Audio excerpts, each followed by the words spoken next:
দীর্ঘদিন অপেক্ষা করার পর স্যামসাং তাদের ওয়ান UI 7 অ্যান্ড অ্যান্ড্রয়েড 15-এর stable update version 7th April থেকে রোল আউট শুরু করেছিল।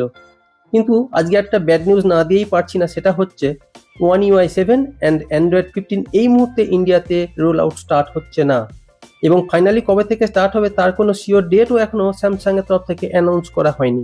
স্যামসাংয়ের অফিসিয়াল পেজ বা আদার সোর্স থেকে আমরা যতটুকু খবর পাচ্ছি, স্যামসাং বেশ কিছু কান্ট্রিতে, অবশ্যই ইন্ডিয়া বাদ দিয়ে, তাদের ওয়ান UI 7 অ্যান্ড অ্যান্ড্রয়েড 15-এর রোল আউট স্টার্ট করেছিল তাদের নির্ধারিত সময় 7th এপ্রিল থেকে। কিন্তু তারা লক্ষ্য করে যে S24 সিরিজটাতে এই আপডেট করার ফলে ভীষণ রকমের প্রবলেম দেখা যাচ্ছে, mainly heating issue, battery draining issue, এইসব।